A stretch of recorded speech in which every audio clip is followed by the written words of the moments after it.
जय हिंद साथियों। स्वागत है आपका हमारे YouTube channel Path to Excel में। साथियों, आज हम लोग जुलाई 2024 मंथ के डेली करंट अफेयर्स की सीरीज में अवार्ड्स एंड ऑनर्स करेंगे। कुछ इंपॉर्टेंट फेयर्स और फेस्टिवल्स करेंगे और जो हमारा रिमेनिंग पोर्शन है बुक्स का वो देखेंगे कि कौन कौन सी प्रोमिनेंट बुक्स आई हैं और उनके ऑथर कौन कौन से हैं। ठीक है, तो इसके बाद हमारा जुलाई 2024 का पूरा मंथली करंट अफेयर्स खत्म हो जाएगा। ठीक है, इस सीरीज़ में हम लोग ने नेशनल इंटरनेशनल न्यूज़ देखी, स्टेट लेवल पे न्यूज़ देखी, जो नई नई स्कीम्स आई थी, चाहे वो सेंट्रल गवर्नमेंट की हो चाहे स्टेट गवर्नमेंट की हो, उनके बारे में हम लोग ने डिटेल में देखा था। उसके बाद हम लोग ने एग्रीमेंट्स देखे थे, कुछ फाइनेंस और इकोनॉमी की न्यूज़ देखी थी जो कि आरबीआई और सेबी से रिलेटेड थी, और साथ ही साथ हम लोग ने कुछ पर्टिकुलर एग्रीमेंट्स भी देखे थे। एग्रीमेंट के साथ साथ जो इम्पोर्टेंट इवेंट्स हुए थे, कॉन्फ्रेंसेज हुई थी इंडिया और इंटरनेशनल लेवल पे, हमने वो सारी चीज़ें देखी थी। आज हम लोग बात करेंगे अवार्ड्स एंड ऑनर्स की। चलिए हम लोग देखते हैं अवार्ड्स एंड ऑनर्स के बारे में। तो पहला अवार्ड इस सीरीज में है WHO world no tobacco day award 2024। तो आपको देखना है WHO world no tobacco day award 2024 किसको गया है।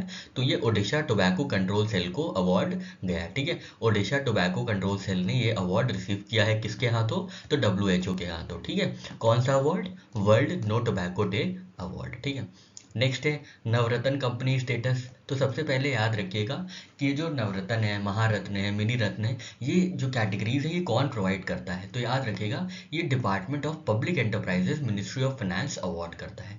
जो भी कैटेगराइजेशन है ये कंपनीज का, इंडियन PSUs का, मिनी रत्न में, नवरत्न में या महारत्न में, ये कौन करता है, तो ये department of public enterprise ministry of finance करती है। ठीक है, तो इसमें क्या है, Mazagon dock shipbuilders limited है, उनको नवरत्न कंपनी का स्टेटस मिल गया है। ठीक है, आप जानते होंगे 3 क्लासिफिकेशन है, महारत्न, नवरत्न और मिनी रत्न। ठीक है, तो सबके अलग अलग क्राइटेरिया है, सबकी अलग अलग अवार्डिंग है। ठीक है, कौन हर अलग अलग कंपनी अलग अलग कैटेगराइजेशन में फॉल करती हैं based on their turnover, profit, ये सब चीज़ों को देखते हुए, इन चीज़ों को असेस करते हुए जो है कंपनी को महारत्न कैटेगरी दी जाती है या नवरत्न कैटेगरी दी जाती है या मिनी रत्न कैटेगरी दी जाती है। तो आपको याद रखना है जो नवरत्न कंपनी स्टेटस मिली है वो किसको मिला है, तो वो मझगांव डॉक शिप बिल्डर्स को मिली है। ठीक है, ये 18th ऐसी कंपनी है to receive Navratna company tag being a public sector enterprise. ठीक है, तो आपको दो चीज़ें याद रखनी है कि मझगांव डॉक शिप बिल्डर्स को कौन सा स्टेटस मिला है, तो नवरत्न का स्टेटस मिला है। ठीक है, और ये कौन सी कंपनी बन गई है, कौन से नंबर की कंपनी बन गई है to receive this Navratna company status, तो it has become 18th country. ठीक है, सॉरी 18th कंपनी। ठीक है, ये 18वीं कंपनी बनी है जिन्हें नवरत्न कंपनी का स्टेटस मिला है। ठीक है, और ये स्टेटस कौन बेस्टो करता है, कौन अवार्ड करता है, तो department of public enterprises ministry of finance जो है ये कैटेगराइजेशन करती है और कंपनीज को उन कैटेगराइजेशन में क्या करती है, फिट करती है उनके टर्नओवर के हिसाब से और उनके प्रॉफिट के हिसाब से। ठीक है, तो ये कुछ चीज़ें होती हैं, कुछ फाइनेंशियल इम्प्लीकेशंस होते हैं, कुछ फाइनेंशियल रिजल्ट्स होते हैं जिसकी वजह से कंपनीज को इन स्टेटस में रैंक किया जाता है। ठीक है, उसी में है मिनी रत्न कैटेगरी स्टेटस 1। तो ये किसको मिला है, ये सेंट्रल इलेक्ट्रॉनिक्स लिमिटेड को ये मिला है। ठीक है, सेंट्रल इलेक्ट्रॉनिक्स लिमिटेड को ये मिनी रत्न कैटेगरी 1 स्टेटस प्राप्त हुआ है। ठीक है, तो याद रखिएगा नवरत्न कंपनी स्टेटस किसको मिला है, Mazagon dock shipbuilders limited को। ये कौन सी कंपनी है, कौन से नंबर की कंपनी है इंडिया में ये स्टेटस रिसीव करने वाली, तो ये 18th नंबर की कंपनी है। ठीक है, ये कंपनी स्टेटस कौन प्रोवाइड करता है, नवरत्न, महारत्न, मिनी रत्न, तो ये डिपार्टमेंट ऑफ पब्लिक एंटरप्राइजेस जो कि मिनिस्ट्री ऑफ फाइनेंस के अंडर फॉल करता है, वो डिपार्टमेंट ये कैटेगराइजेशन देता है कंपनीज को। ठीक है, मिनी रत्न कैटेगरी 1 स्टेटस किसको मिला है, तो ये सेंट्रल इलेक्ट्रॉनिक्स लिमिटेड को मिला है। नेक्स्ट है मिस एआई का अवार्ड किसको दिया गया है। ठीक है, मिस आर्टिफिशियल इंटेलिजेंस का अवार्ड किसको दिया गया है, आपको ये बताना है। ठीक है, तो इसकी विनर है केंद्रा लैली। ठीक है, केंद्रा लैली जो कि मोरक्को जो कि अफ्रीकन कंट्री है, मोरक्को की वर्चुअल इन्फ्लुएंसर है। ठीक है, मोरक्को की ये वर्चुअल इन्फ्लुएंसर है। ठीक है, मोरक्को की वर्चुअल इन्फ्लुएंसर है जिनको मिस एआई का अवार्ड दिया गया है। ठीक है, ये जो है कंपटीशन जीता है इन्होंने, और ये पहली ऐसी वर्ल्ड्स फर्स्ट मिस एआई बनी है। ठीक है, वर्ल्ड की पहली मिस आर्टिफिशियल इंटेलिजेंस बनी है केंद्रा लैली। ठीक है, केंद्रा लैली। और केंजा लैली को किस चीज़ के लिए मिला है अवार्ड? तो इनको अपने मॉडल के लिए, ठीक है, इनको अपने मॉडल मरियम बेसा के लिए ये मिला है, ठीक है, मरियम बेसा के लिए ये मिला है, ठीक है। तो ये कंप्यूटर जनरेटेड मॉडल था, मरियम बेसा किसने जनरेट किया था? केंजा लैली ने, ठीक है, केंजा लैली ने, ठीक है। तो इनको वर्ल्ड की पहली मिस आर्टिफिशियल इंटेलिजेंस का अवार्ड मिला है, ठीक है। ये वर्चुअल इन्फ्लुएंसर है फ्रॉम मोरक्को, ठीक है। नेक्स्ट है PEN Pinter prize. PEN Pinter prize किसको मिला है? तो अरुंधति रॉय को मिला है, याद रखिएगा, ठीक है। ये पहली ऐसी इंडियन ऑथर हैं जिनको ये अवार्ड दिया गया है, ठीक है। Arundhati Roy is the first Indian to receive this award. कौन सा award? PEN Pinter prize award, PEN Pinter prize award, ठीक है। एक बार फिर से देख लेते हैं सारी चीज़ें। तो world no tobacco control day award किसको गया है? तो ओडिशा टोबैको कंट्रोल सेल को गया है, ठीक है। किसने दिया है? वर्ल्ड हेल्थ ऑर्गेनाइजेशन ने दिया है, ठीक है। नवरत्न, महारत्न और मिनी रत्न स्टेटस कौन प्रोवाइड करता है? तो department of public enterprises, ministry of finance provide करता है। इस सीरीज में नवरत्न कंपनी स्टेटस किसको दिया गया है? तो Mazagon dock shipbuilders limited को नवरत्न कंपनी स्टेटस मिला है, और ये 18th ऐसी कंपनी बनी है टू रिसीव सच टैग और सच कैटेगराइजेशन ऑफ नवरत्न कंपनी। इसी सिलसिले में मिनी रत्न कैटेगरी 1 स्टेटस किसको मिला है? तो सेंट्रल इलेक्ट्रॉनिक्स लिमिटेड को ये मिला है, ठीक है। नेक्स्ट है मिस एआई कौन बनी है? तो मिस एआई केंजा लैली बनी है, जो कि मोरक्को से आती हैं, वर्चुअल इन्फ्लुएंसर है, ठीक है। तो इन्होंने जनरेट किया था अपना मॉडल मरियम बेसा, ठीक है, कंप्यूटर जनरेटेड मॉडल था, जिसके लिए इनको अवार्ड दिया गया है फर्स्ट मिस एआई का, ठीक है। पेन पिंटर प्राइज किसको मिला है? तो अरुंधति रॉय को मिला है, ठीक है। ये पहली इंडियन बनी है टू रिसीव दिस अवार्ड, ठीक है। चलिए आगे बढ़ते हैं। नेक्स्ट हमारा जो अवार्ड है वो है गांधी मंडेला अवार्ड। तो आपको देखना है कि गांधी मंडेला अवार्ड किसको गया है। तो गांधी मंडेला अवार्ड 2 लोगों को गया है। पहले हैं रिगोबर्टा मेंचू टम, ठीक है, रिगोबर्टा मेंचू टम, जो कि ग्वाटेमाला के एक्टिविस्ट हैं, ठीक है। सेंट्रल अमेरिकन कंट्री है ग्वाटेमाला, वहाँ के एक्टिविस्ट हैं रिगोबर्टो मेंचू टम, ठीक है। और दूसरे जो प्राणी हैं या इंसान है जिनको गांधी मंडेला अवार्ड मिला है वो है विक्टर गोंजलीस टोरेस, ठीक है, विक्टर गोंजलीस टोरेस। ये कहाँ से आते हैं? ये मैक्सिकन पॉलिटिशियन है, ठीक है, मैक्सिकन पॉलिटिशियन है, ठीक है। इनकी नेशनैलिटी भी याद रखनी है आपको, ठीक है। हो सकता है आपसे यही पूछ लें कि जो गांधी मंडेला अवार्ड के रिसिपिएंट्स हैं वो उनकी नेशनैलिटी क्या है, तो आपको याद रखना है, ठीक है। पहले कौन है? पहले हैं रिगोबर्टा मेंचू टम, जो कि ग्वाटेमालन एक्टिविस्ट हैं, ठीक है, ह्यूमन राइट एक्टिविस्ट हैं। और सेकंड है विक्टर गोंजलेस टोरेस। ये क्या है? ये मैक्सिकन पॉलिटिशियन है, ठीक है। रिगोबर्टा मेंचू टम को ये अवार्ड किस लिए दिया गया है? For human rights. और वेक्टर गोंजलेस टोरेस को ये अवार्ड क्यों दिया गया है? फॉर हेल्थ केयर, ठीक है। तो याद रखिएगा हेल्थ केयर के लिए टोरेस को अवार्ड मिला है, जो कि मैक्सिकन पॉलिटिशियन है। और रिगोबर्टा मेंचू टम को किस लिए अवार्ड दिया गया है? For being human rights activist. Rigoberta साहब कहाँ से आते हैं? रिगोबर्टा साहब जो हैं ग्वाटेमालन एक्टिविस्ट हैं। और विक्टर गोंजाल्स टोरेस कहाँ से हैं? तो ये मेक्सिको से है, ठीक है। याद रखिएगा गांधी मंडेला अवार्ड, ठीक है। नेक्स्ट अवार्ड है हमारा honorary fellowship at London School of Economics and Political Science, ठीक है। तो ये एनके सिंह साहब को ये मिला है, ठीक है, एनके सिंह साहब को ये मिली है honorary fellowship at London School of Economics and Political Science. NK Singh जो है ये इंडियन इकोनॉमिस्ट हैं, ठीक है। लैरी क्रैमर जो है इन्होंने ये ऑनरी फेलोशिप अवार्ड की है एनके सिंह को, ठीक है, जो कि प्रेसिडेंट और वाइस चांसलर हैं एलएसई के, ठीक है, London School of Economics and Political science के, ठीक है। लोकार्नो फिल्म फेस्टिवल में जो करियर अवार्ड दिया गया है वो किसको मिला है? वो इंडियन एक्टर शाहरुख खान को मिला है, ठीक है। तो शाहरुख खान को Locarno film festival career award से नवाजा गया है, जिसको कहते हैं Pardo alla carriera Ascona Locarno tourism award, ठीक है। तो ये Locarno film festival career award किसको गया है? शाहरुख खान को गया है, ठीक है। और शाहरुख खान ऐसे पहले भारतीय हैं जिनको ये अवार्ड मिला है, ठीक है। जल्दी से एक बार रिवाइज कर लेते हैं। तो गांधी मंडेला अवार्ड किसको किसको मिला है? तो रिगोबर्टो मेंचो टम को मिला है, ये ग्वाटेमालन ह्यूमन राइट एक्टिविस्ट हैं। और दूसरे इंसान जो जिनको गांधी मंडेला अवार्ड से नवाजा गया है, रिसिपिएंट रहे हैं गांधी मंडेला अवार्ड के, वो है विक्टर गोंजलीस टोरेस, ठीक है। इनको हेल्थ केयर के लिए मिला है, ये मैक्सिकन पॉलिटिशियन है, ठीक है। नेक्स्ट अवार्ड जो है हमारा honorary fellowship at LSE London School of Economics and Political Science किसको मिली है? तो एनके सिंह को मिली है, ये इंडियन इकोनॉमिस्ट है, ठीक है। Locarno film festival career award किसको दिया गया है? तो ये शाहरुख खान को दिया गया है, ठीक है, शाहरुख खान साहब को यह अवार्ड मिला है। चलिए आगे बढ़ते हैं। नेक्स्ट अवार्ड जो हम लोग देखेंगे वो है 12th विश्व हिंदी सम्मान अवार्ड, ठीक है। 12वां विश्व हिंदी सम्मान अवार्ड किसको मिला है? तो डॉक्टर उषा ठाकुर को मिला है, याद रखिएगा। डॉक्टर उषा ठाकुर को 12th विश्व हिंदी सम्मान अवार्ड से क्या है, नवाजा गया है, सम्मानित किया गया है।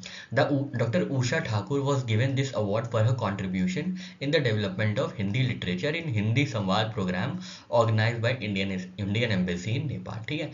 तो हिंदी साहित्य के जगत में काम करने के लिए, हिंदी साहित्य के जगत में काम करने के लिए डॉक्टर उषा ठाकुर को ये जो है सम्मान से सम्मानित किया गया है, ठीक है। विश्व हिंदी सम्मान से सम्मानित किया गया है डॉक्टर उषा ठाकुर को, ठीक है, याद रखिएगा, डॉक्टर उषा ठाकुर, ठीक।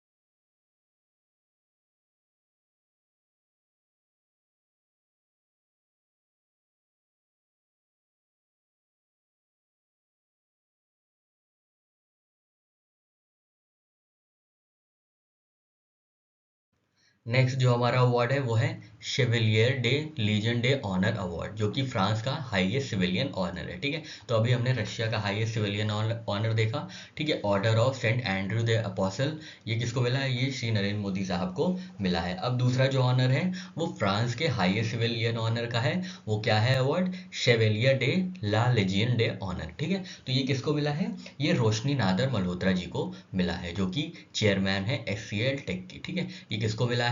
ये रोशनी नादर मल्होत्रा जी हैं, जो कि चेयरमैन साहिबा हैं HCL टेक की, ठीक है। HCL टेक्नोलॉजी की चेयरमैन साहिबा हैं रोशनी नादर मल्होत्रा। इनको फ्रांस का highest civilian honour Chevalier de la Legion de honneur मिला है, ठीक है। नेक्स्ट जो हमारा अवार्ड है वो है carbon disclosure project climate award for year 2022-2023, ठीक है। Carbon disclosure project climate award for the year 2022-2023, ठीक है। तो ये किसको मिला है? ये रिलायंस जियो इन्फोकॉम लिमिटेड को मिला है, ठीक है। ये रिलायंस जियो इन्फोकॉम लिमिटेड को मिला है, याद रखिएगा। Carbon disclosure project climate award का ये अवार्ड किसको मिला है? Carbon disclosure project climate award किसको दिया गया है? तो रिलायंस जियो इन्फोकॉम को दिया गया, ठीक है। रिलायंस जियो इन्फोकॉम को दिया गया है, क्यों? क्योंकि इन्होंने एफर्ट्स किए हैं कार्बन फुटप्रिंट्स को कम करने के लिए, ठीक है। तो इस चीज़ को कम करने के लिए, कार्बन फुटप्रिंट को कम करने के लिए इनको कार्बन डिस्क्लोजर प्रोजेक्ट का क्लाइमेट अवार्ड दिया गया है, किसको? रिलायंस जियो को, ठीक है। नेक्स्ट है गुलबेनकियन प्राइज फॉर ह्यूमैनिटी, ठीक है। गुलबेनकियन प्राइज फॉर ह्यूमैनिटी किसको मिला है? आंध्र प्रदेश के कम्युनिटी नेचुरल फार्मिंग मॉडल को, ठीक है। तो ये जो Andhra Pradesh community natural farming model है, इनको गुलबेनकियन प्राइज फॉर ह्यूमैनिटी 2024 से सम्मानित किया गया है, ठीक है। याद रखिएगा, गुलबेनकियन प्राइज फॉर ह्यूमैनिटी, ठीक है। इसको कौन अवार्ड करता है? इसको कोलोस्टे गुलबेकियन फाउंडेशन जो है प्राइज देता है, ठीक है। आपको खैर इसका नाम नहीं याद रखना है, आपको बस ये याद रखना है कि जो Andhra Pradesh community natural farming model है, इसको कौन सा अवार्ड से सम्मानित किया गया है? तो Gulbenkian prize for humanity, Gulbenkian prize for humanity, ठीक है। नेक्स्ट अवार्ड है हमारा साहित्य अकादमी भाषा सम्मान, ठीक है। साहित्य अकादमी भाषा सम्मान का अवार्ड किसको मिला है? डॉक्टर पुरुषोत्तम अग्रवाल जी को मिला है, ठीक है। डॉक्टर पुरुषोत्तम अग्रवाल को साहित्य अकादमी भाषा सम्मान से नवाजा गया है, सम्मानित किया गया है, ठीक है। एक बार फिर से सारे अवार्ड देख लेते हैं हम लोग। तो फ्रांस का जो हाईएस्ट सिविलियन ऑनर है Chevalier de Legion de honneur award, ये किसको मिला है? तो ये चेयरमैन साहिबा हैं HCL टेक्नोलॉजी की रोशनी नादर मल्होत्रा, इनको दिया गया है, ठीक है। रोशनी नादर मल्होत्रा जी को दिया गया है। नेक्स्ट जो अवार्ड है वो है carbon disclosure project climate award, ये किसको दिया गया है? ये रिलायंस जियो इन्फोकॉम को दिया गया है। किस चीज़ के लिए? इन्होंने एफर्ट्स किए हैं कार्बन फुटप्रिंट्स को रिड्यूस करने के लिए, ठीक है। नेक्स्ट है गुलबेनकियन प्राइज फॉर ह्यूमैनिटी, ये किसको दिया गया है? तो ये Andhra Pradesh community natural farming model को दिया गया है। और लास्ट अवार्ड है इस स्लाइड का हमारा साहित्य अकादमी भाषा अवार्ड, ठीक है। साहित्य अकादमी भाषा अवार्ड किसको मिला है? तो डॉक्टर पुरुषोत्तम अग्रवाल साहब को साहित्य अकादमी भाषा सम्मान से सम्मानित किया गया है, ठीक है। चलिए आगे बढ़ते हैं। नेक्स्ट अवार्ड है हमारा एग्रीकल्चर लीडरशिप अवार्ड 2024, ठीक है, एग्रीकल्चर लीडरशिप अवार्ड 2024। तो सबसे पहले देखते हैं किसने दिया है। तो ये एग्रीकल्चर टुडे ग्रुप है एक, उन्होंने ये अवार्ड दिया है सबको, ठीक है, जिनको जिनको भी देना था उनको दिया है, ठीक है। तो कुछ देख लेते कुछ कैटेगरीज में जिनको अवार्ड मिला है। तो best state award in horticulture किसको मिला है, तो नागालैंड को है मिला है, ठीक है। नागालैंड जो नॉर्थ ईस्ट में है इंडिया के, ठीक है, जो बॉर्डर शेयर करती है म्यांमार से, ठीक है, उनको मिला है नागालैंड को मिला है हॉर्टिकल्चर के लिए बेस्ट स्टेट अवार्ड, ठीक है। बेस्ट एग्रीकल्चरल स्टेट अवार्ड किसको मिला है, तो ये महाराष्ट्र को मिला है, ठीक है, ये महाराष्ट्र को मिला है। नेक्स्ट है prestigious agriculture leadership award for outstanding research work, ठीक है। तो एग्रीकल्चर की फील्ड में लीडरशिप देने वाली और आउटस्टैंडिंग रिसर्च करने वाली कौन सी बॉडी है जिनको ये एग्रीकल्चर लीडरशिप अवार्ड मिला है, तो वो है ICAR, Indian institute of sugar cane research, Lucknow Uttar Pradesh. बहुत ज़्यादा इंपॉर्टेंट है, अगर आप यूपीपीसीएस दे रहे हैं 2024 तो ये डेफिनेटली बहुत ज़्यादा इंपॉर्टेंट क्वेश्चन हो जाता है, ठीक है। तो जो ICAR के अंडर आता है, Indian institute of sugar cane Research, IISR, जो कि लखनऊ में है यूपी में, उनको क्या मिला है, उनको agriculture leadership award for outstanding research work से सम्मानित किया गया है, ठीक है। यहाँ पे जो रिसर्च वर्क है, अनुसंधान है, बहुत बेहतरीन, बहुत उत्तम स्तर का होता है, जिसकी वजह से Indian institute of sugar cane research Lucknow UP को ये एग्रीकल्चर लीडरशिप का अवार्ड दिया गया है फॉर आउटस्टैंडिंग रिसर्च वर्क, ठीक है। एक बार फिर से देख लेते हैं। तो एग्रीकल्चर लीडरशिप अवार्ड किसको किसको किस फील्ड में मिला है। बेस्ट अवार्ड इन हॉर्टिकल्चर मिला है नागालैंड को। बेस्ट एग्रीकल्चर स्टेट अवार्ड मिला है महाराष्ट्र को।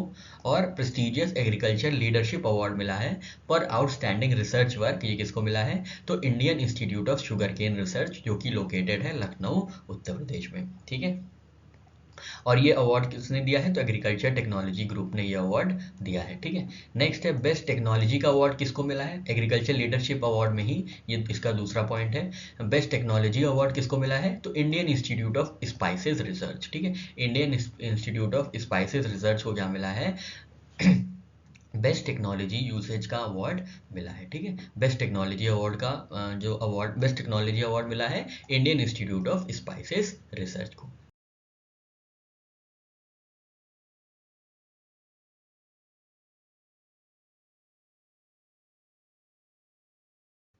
नेक्स्ट जो अवार्ड है वो काफ़ी ज़्यादा इंपॉर्टेंट है, क्योंकि PM स्वनिधि स्कीम के अंतर्गत ये अवार्ड दिया गया है। क्या अवार्ड का नाम है, तो access to financial inclusion and street vendors empowerment award, ठीक है। Access to financial inclusion and street vendors empowerment award, जो कि नाम से जाना जाएगा प्रेज अवार्ड से, ठीक है, प्रेज अवार्ड के नाम से ये जाना जाएगा, ठीक है। तो प्रेज अवार्ड के अंदर किन किन स्टेट्स को किन किन चीज़ों के लिए सम्मानित किया गया है, रिकॉग्निशन दिया गया है, ये देख लेते हैं। तो यहाँ पे अवार्ड कैटेगरी है, फिर सब कैटेगरी है, पोजीशन है और विनर का नाम है, ठीक है। तो best performing state in loan performance किसको मिला है, ठीक है। Best performance state in loan performance large state category में पहला प्राइज है मध्य प्रदेश को, ठीक है। Special award for outstanding performance category में पहला प्राइज किसको मिला है, महाराष्ट्र को मिला है। और इसी कैटेगरी में सेकंड प्राइज जो मिला है यूपी को मिला है, ठीक है, ये यूपी को दिया गया है, ठीक है। नेक्स्ट है best performing urban local body loan performance, ठीक है। तो ये अभी तक स्टेट थी, स्टेट जो लोन परफॉर्मेंस जिन्होंने सबसे ज़्यादा स्वनिधि स्कीम के अंतर्गत लोन दिए थे, तो सबसे पहला जो राज्य था जिनको सम्मानित किया गया, रिकॉग्नाइज किया गया इस स्कीम के अंतर्गत और इस अवार्ड के अंतर्गत, प्रेज अवार्ड के अंतर्गत, तो वो है मध्य प्रदेश और सेकेंड प्राइज पे है उत्तर प्रदेश, ठीक है। और जो एक अलग से सब कैटेगरी थी special award for outstanding performance category, वो उसमें फर्स्ट प्राइज महाराष्ट्र को दिया गया, ठीक है। अब बात आती है performance of urban local bodies की थी, ठीक है। तो urban local bodies loan performance में जो मेजर सिटीज में फर्स्ट प्राइज मिला है वो है उज्जैन म्यूनिसिपल कॉर्पोरेशन मध्य प्रदेश को, याद रखिएगा, उज्जैन म्यूनिसिपल कॉर्पोरेशन मध्य प्रदेश को ये फर्स्ट प्राइज मिला है, ठीक है, जहाँ पे पॉपुलेशन 1 लाख से 10 लाख के बीच में है, ठीक है। और दूसरे नंबर पे जो टाउन है, मतलब जहाँ पे ये मेजर सिटी हो गई, मेजर सिटी की अर्बन लोकल बॉडी हो गई, म्यूनिसिपल कॉर्पोरेशन हो गई। और जो जहाँ पे म्यूनिसिपैलिटी होती है, जहाँ पे पॉपुलेशन 1 लाख से कम है, तो उसमें फर्स्ट प्राइज जो है नवाबगंज म्यूनिसिपैलिटी उत्तर प्रदेश को दिया गया है। बहुत इंपॉर्टेंट है अगर आप UPPCS दे रहे हैं तो, ठीक है। और थर्ड प्राइज नगर पालिका परिषद सरनी मध्य प्रदेश को दिया गया है, ठीक है। तो याद रखिएगा कि best performing urban local body loan performance की कैटेगरी में जो मेजर सिटी है उसमें उज्जैन म्यूनिसिपल कॉरपोरेशन नंबर 1 पे है। मेजर सिटी मतलब जिसकी पॉपुलेशन 1 लाख से 10 लाख के बीच में है, और जो टाउन है जिसकी पॉपुलेशन 1 लाख से कम है, टाउन की कैटेगरी में पहला प्राइज नवाबगंज म्यूनिसपैलिटी उत्तर प्रदेश को दिया गया है, और थर्ड प्राइज दिया गया है नगर पालिका परिषद सरनी मध्य प्रदेश को। ठीक है, नेक्स्ट है best performing urban local body in achievement of prosperity through Svanidhi. ठीक है, achievement in prosperity through Svanidhi scheme, उसमें best performing urban local body कौन सी है? तो mega and million plus cities में है वाराणसी म्यूनिसिपल कॉरपोरेशन, बहुत ज़्यादा इंपॉर्टेंट है, उत्तर प्रदेश को दिया गया है। मेजर सिटी जिनकी पॉपुलेशन 1 लाख से 10 लाख के बीच में है, उसमें भी झांसी म्यूनिसिपल कॉरपोरेशन यूपी की है जिसको फर्स्ट प्राइज मिला है। और जो टाउन है जिसकी पॉपुलेशन 1 लाख से कम है, उसमें भी सराय अकील नगर पंचायत उत्तर प्रदेश को अवार्ड मिला है। ठीक है, सराय अकील नगर पंचायत उत्तर प्रदेश को अवार्ड मिला है। ठीक है, तो best performing urban local body for achievement in prosperity through Svanidhi, तो पूरा का पूरा ही फर्स्ट रैंक सारी ही उत्तर प्रदेश में गई है। ठीक है, mega and million plus cities में किसको मिला है? तो वाराणसी म्यूनिसिपल कॉरपोरेशन को मिला है। मेजर सिटीज के लिए किसको मिला है? झांसी म्यूनिसिपल कॉरपोरेशन को मिला है यूपी में। टाउन्स के लिए फर्स्ट प्राइज किसको मिला है? सराय अकील नगर पंचायत उत्तर प्रदेश को मिला है। ठीक है, एक बार फिर से सारी चीज़ें देख लेते हैं। तो ये जो स्कीम है ये प्रेज अवार्ड है। ठीक है, याद रखिएगा, सॉरी स्कीम कह रहे थे, ये जो अवार्ड है ये प्रेज अवार्ड है।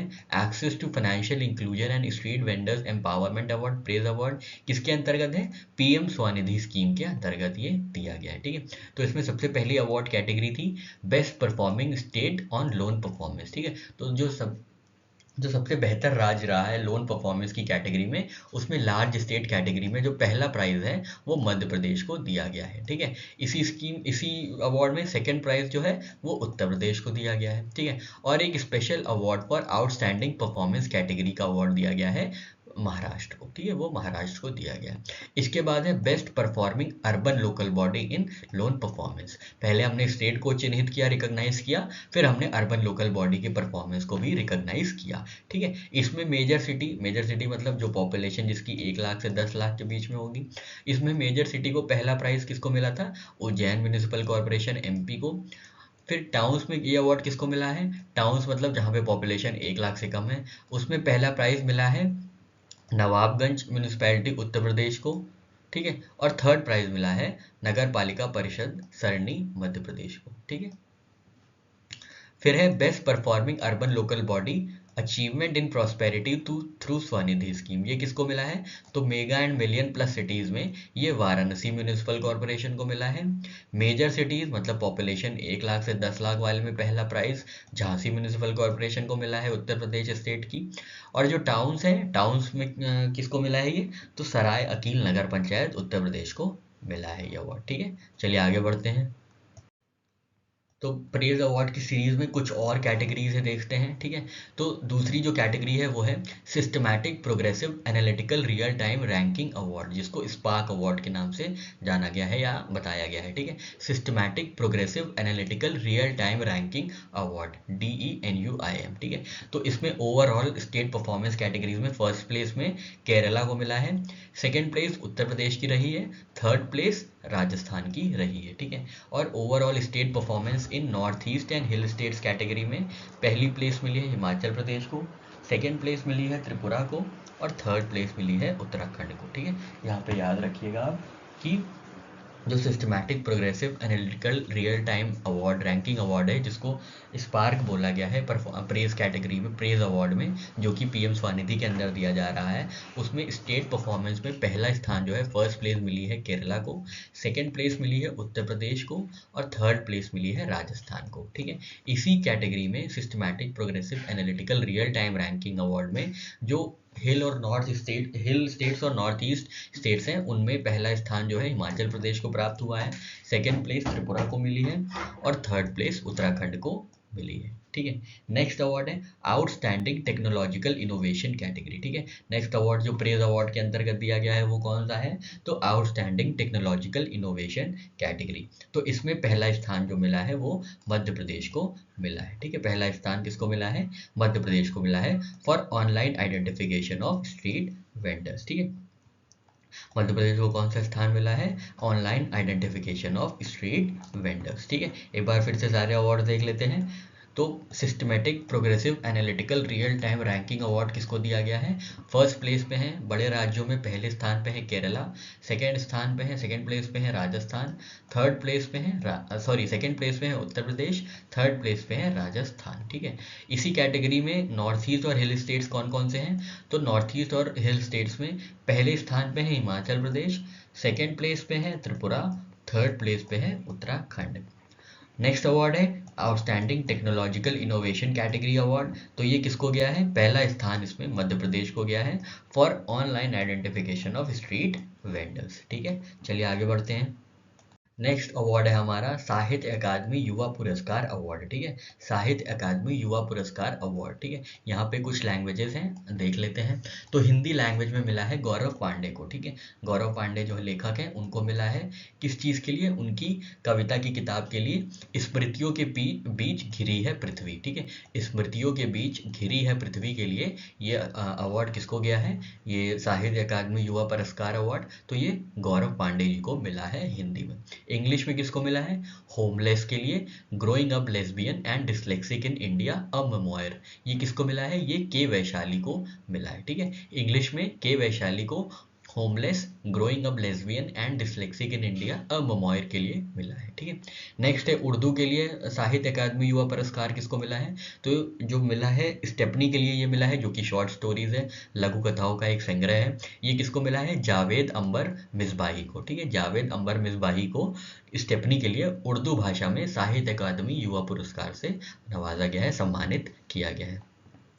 नेक्स्ट है मैथिली लैंग्वेज में अवार्ड मिला है रिंकी झा ऋषिका को। ठीक है, रिंकी झा ऋषिका को मिला है, ये भी पोएट्री कलेक्शन है। ठीक है, कविताओं का संग्रह है और इसका टाइटल है नदी घाटी सभ्यता, नदी घाटी सभ्यता। ठीक है, तो एक बार फिर से देखते हैं साहित्य अकादमी युवा पुरस्कार अवार्ड किसको मिला है इन लैंग्वेजेस में? तो हिंदी लैंग्वेज में गौरव पांडे को मिला है, किस चीज़ के लिए?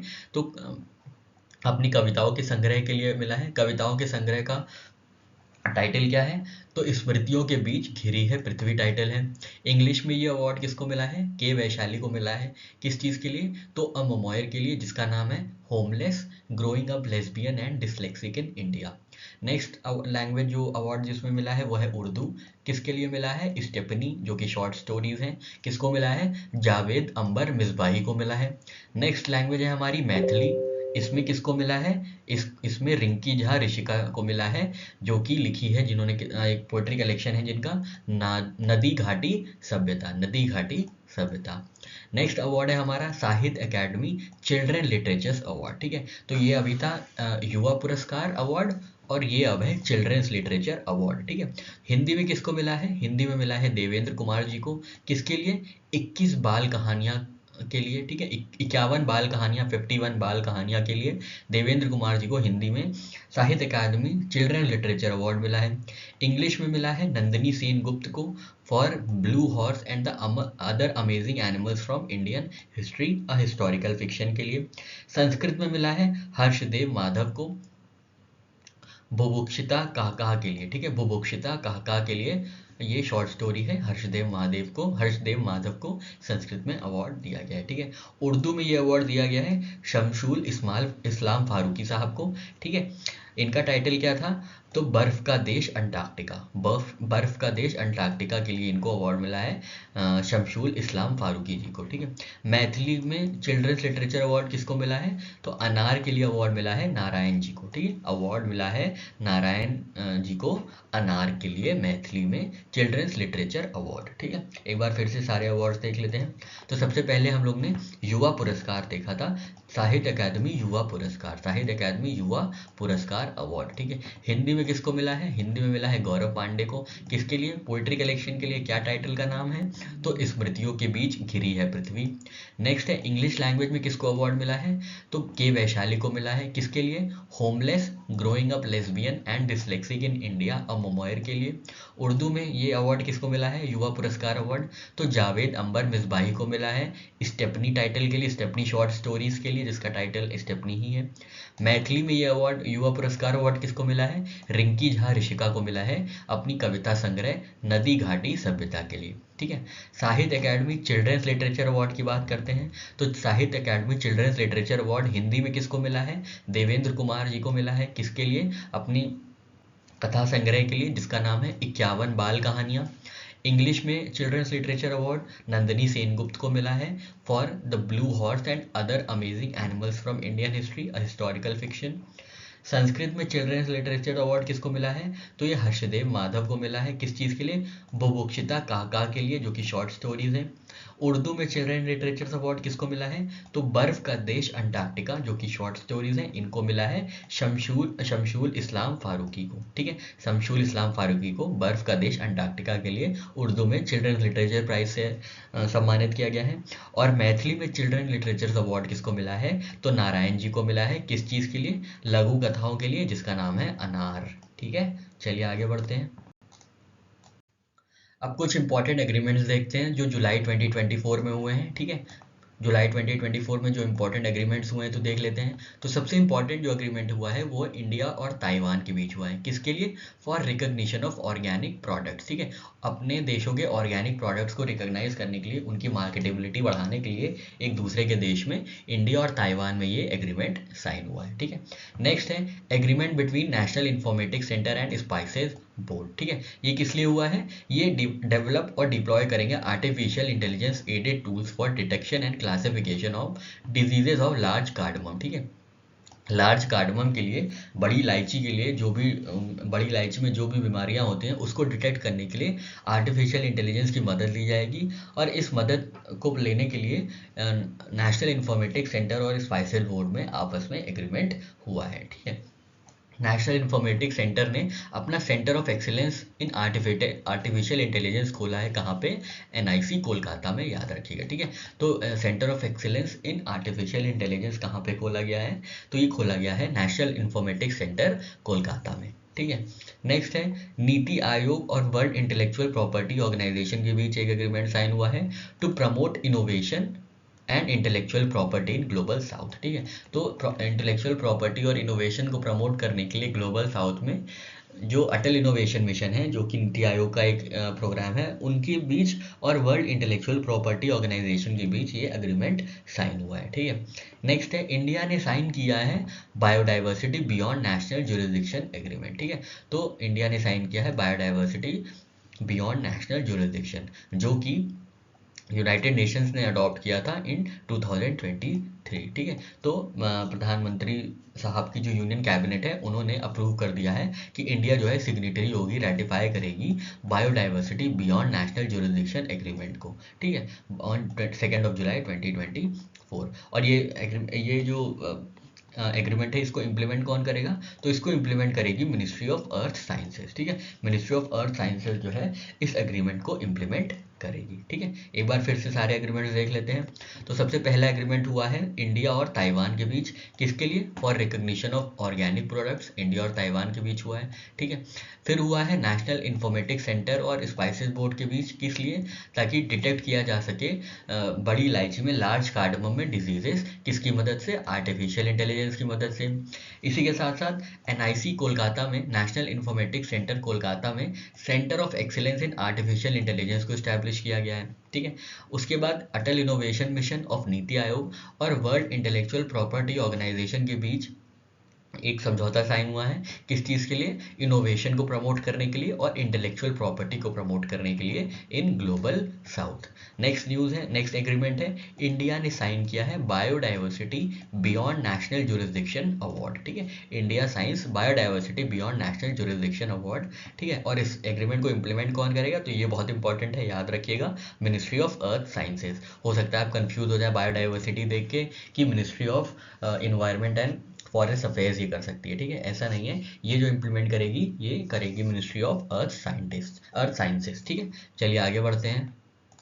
नेक्स्ट सेगमेंट है हमारा जुलाई 2024 के मंथली करंट अफेयर्स में बुक्स नेम और उनके ऑथर्स। ठीक है, बुक्स एंड ऑथर्स हमारा नेक्स्ट सेगमेंट है, तो देख लेते हैं जल्दी से। तो Manoj Vajpayee the definitive biography किसने लिखी है? तो पीयूष पांडे ने लिखी है। ठीक है, Manoj Vajpayee the definitive biography जो बुक है वो किसने लिखी है? पीयूष पांडे ने लिखी है। नेक्स्ट जो बुक है हमारी वो है Venkaiah Naidu life in service. ये किसने लिखी है? ये श्री एस नागेश कुमार ने लिखी है। ठीक है, वेंकैया नायडू जो हमारे एक्स वाइस प्रेसिडेंट रहे हैं उनके बारे में ये बुक लिखी गई है। किसने लिखी है? श्री एस नागेश कुमार ने। ठीक है, नेक्स्ट है celebrating Bharat the mission and the message of Shri Venkaiah Naidu as 13th vice president of India. तो ये 13 वाइस प्रेसिडेंट थे। ये किसने लिखी है? डॉक्टर IV सुब्बा राव ने लिखी है, जो former secretary to vice president of India थे। ठीक है, नेक्स्ट है महान नेता life and journey of Shri M Venkaiah Naidu. किसने लिखी है? श्री संजय किशोर ने लिखी है। ठीक है, जो कि पिक्टोरियल बायोग्राफी इन तेलुगु में है। ठीक है, तो ये 3 बुक जो है अलग अलग लोगों ने वेंकैया नायडू जी के ऊपर लिखी हैं, जो हमारे एक्स वाइस प्रेसिडेंट रहे हैं। कौन से नंबर के? 13th नंबर के। ठीक है, अभी कौन है? अभी जगदीप धनखड़ साहब है। ठीक है, नेक्स्ट जो हमारी बुक है वो है Kargil war the turning point. ये किसने लिखी है? लेट कर्नल MB रविंद्रनाथ ने लिखी है। ठीक है, लेट कर्नल MB रविंद्रनाथ साहब ने Kargil war the turning point लिखी है। ठीक है, नेक्स्ट है power with in the leadership legacy of Narendra Modi. ठीक है, ये किसने लिखी है? डॉक्टर R बाला सुब्रमण्यम ने लिखी है। नेक्स्ट बुक है हमारी द प्रिजनर ऑफ भोपाल। ये किसने लिखी है? टिम वॉकर ने लिखी है। ठीक है, ये टिम वॉकर ने लिखी है। नेक्स्ट है Jamsetji Tata powerful learnings for corporate success. ये किसने लिखी है? ये R गोपालकृष्णन और हरीश भट्ट ने लिखी है। ठीक है, एक बार फिर से रिवाइज कर लेते हैं। आप तो 1-2 बार में ही याद कर लेंगे। ठीक है, आप लोग तेज लोग हैं। तो सबसे पहली बुक कौन सी है? पहली बुक है Manoj Bajpayee the definitive biography. ये किसने लिखी है? पीयूष पांडे ने लिखी है। नेक्स्ट बुक है Venkaiah Naidu life in service. किसने लिखी है? श्री एस नागेश कुमार ने लिखी है। नेक्स्ट बुक है celebrating Bharat the mission and message of Shri Venkaiah Naidu as 13th vice president of India. किसने लिखी है? डॉक्टर IV सुब्बा राव ने लिखी है। नेक्स्ट है हमारी जो बुक वो है महान नेता life and journey of Shri M Venkaiah Naidu. ये किसने लिखी है? श्री संजय किशोर ने लिखी है और ये पिक्टोरियल बायोग्राफी है इन तेलुगु। नेक्स्ट बुक है Kargil war the turning point. ये किसकी लिखी हुई बुक है? तो ये लेट कर्नल साहब MB रविंद्रनाथ जी की बुक है। ठीक है, नेक्स्ट है power with in the leadership legacy of Narendra Modi. Book किसने लिखी है? तो डॉक्टर R बाला सुब्रमण्यम ने लिखी है। टिम वॉकर ने कौन सी बुक लिखी है? तो टिम वॉकर की बुक का नाम है नॉवेल का नाम है प्रिजनर ऑफ भोपाल। ठीक है, नेक्स्ट बुक है Jamsetji Tata powerful learnings for corporate success. ये किसने लिखी है? ये R गोपालकृष्णन और हरीश भट्ट ने लिखी है। चलिए आगे बढ़ते हैं। नेक्स्ट जो हमारा सेक्शन है जुलाई 2024 का वो है इंपॉर्टेंट फेस्टिवल्स और उनकी लोकेशंस। ठीक है, तो ये लास्ट सेगमेंट होगा हमारे जुलाई 2024 मंथ के करंट अफेयर्स का। इससे पहले हम लोग ने बुक्स एंड ऑथर्स देखी, स्कीम्स देखी सेंट्रल गवर्नमेंट की और स्टेट गवर्नमेंट की। उससे पहले हम लोग ने देखा था नेशनल इवेंट्स, इंटरनेशनल इवेंट्स। हम लोग ने अवार्ड्स एंड ऑनर्स देखे थे। हम लोग ने इंपॉर्टेंट डेज और थीम्स देखी थी। ठीक है, तो ये सब सारी चीज़ें हम लोग ने देखी थी। ये पूरा करते करते हम लोग लास्ट में आए हैं फेयर एंड फेस्टिवल पे। ठीक है, तो पहला फेस्टिवल जो हमारा है वो है अंबुबाची मेला। ये कहाँ पे ऑर्गेनाइज किया जाता है? ये गुवाहाटी असम में ऑर्गेनाइज किया जाता है। किस देवी की यहाँ पे पूजा होती है? तो माँ कामाख्या देवी हैं, बहुत इंपॉर्टेंट है। माँ कामाख्या देवी जो शक्तिपीठ भी है एक, उनके सम्मान में या उनकी पूजा में ये अंबुबाची मेला को ऑर्गेनाइज किया जाता है। ठीक है, उनकी पूजा करने के लिए अंबुबाची मेला गुवाहाटी असम में ये ऑर्गेनाइज किया जाता है। नेक्स्ट है राजा पर्व 2024। तो राजा पर्व कहाँ ऑर्गेनाइज किया गया था? तो ये ओडिशा में ऑर्गेनाइज किया गया था। ठीक है, ये मिथुन संक्रांति के दिन मनाया जाता है। ठीक है, जहाँ पे पृथ्वी माँ का पूजन होता है। ठीक है, पृथ्वी माँ को पूजा जाता है राजा पर्वा फेस्टिवल में, जो कि ओडिशा में सेलिब्रेट किया जाता है। ठीक है, नेशनल पोजॉन फेस्टिवल कहाँ पे ऑर्गेनाइज किया गया है? तो ये श्रीलंका में ऑर्गेनाइज किया गया है। किस लिए ऑर्गेनाइज किया गया है? This day marks the arrival of Buddhism in Sri Lanka. ठीक है, तो बुद्धिज्म इंडिया से निकल के जब श्रीलंका पहुंचा था तो उस दिन को नेशनल पोसॉन फेस्टिवल के नाम से सेलिब्रेट किया जाता है। ठीक है, नेक्स्ट है 75th स्टेट लेवल वन महोत्सव। ये किसने सेलिब्रेट किया है? तो ये सेलिब्रेट किया है मणिपुर में। ये मणिपुर में सेलिब्रेट किया गया है विद द थीम एक पेड़ माँ के नाम पे। ठीक है, एक पेड़ माँ के नाम के थीम के साथ जो है स्टेट लेवल वन महोत्सव ऑर्गेनाइज किया गया था मणिपुर में। ठीक है, नेक्स्ट है मैंगो फेस्टिवल। तो मैंगो फेस्टिवल बहुत इंपॉर्टेंट है क्योंकि ये लखनऊ उत्तर प्रदेश में ऑर्गेनाइज किया गया था। ठीक है, लखनऊ उत्तर प्रदेश में ये 3 दिवसीय मैंगो फेस्टिवल को ऑर्गेनाइज किया गया था। ठीक है, एक बार फिर से देख लेते हैं जल्दी से, तो हमारा ये सेक्शन खत्म हो जाएगा। अम्बुबाची मेला कहाँ पे मनाया जाता है? तो गुवाहाटी असम में। किसके लिए? तो माँ कामाख्या देवी के पूजन के लिए ये मनाया जाता है। राजा परवा पृथ्वी माँ के लिए मनाया जाता है। कहाँ पे? उड़ीसा में। National Poson festival marks the arrival of Buddhism in Sri Lanka. ठीक है, श्रीलंका में सेलिब्रेट किया जाता है। 75th स्टेट लेवल वन महोत्सव किसने सेलिब्रेट किया? तो मणिपुर ने सेलिब्रेट किया। किस थीम के साथ? एक पेड़ माँ के नाम पे। ठीक है, और लास्ट में मैंगो फेस्टिवल कहाँ पे सेलिब्रेट किया गया है? तो लखनऊ उत्तर प्रदेश में ये ऑर्गेनाइज किया गया, सेलिब्रेट किया गया है। ठीक है साथियों, आशा करते हैं आपको चीज़ें समझ में आ गई होंगी। हम लोग नए वीडियो में मिलेंगे, तब तक के लिए जय हिंद, जय भारत।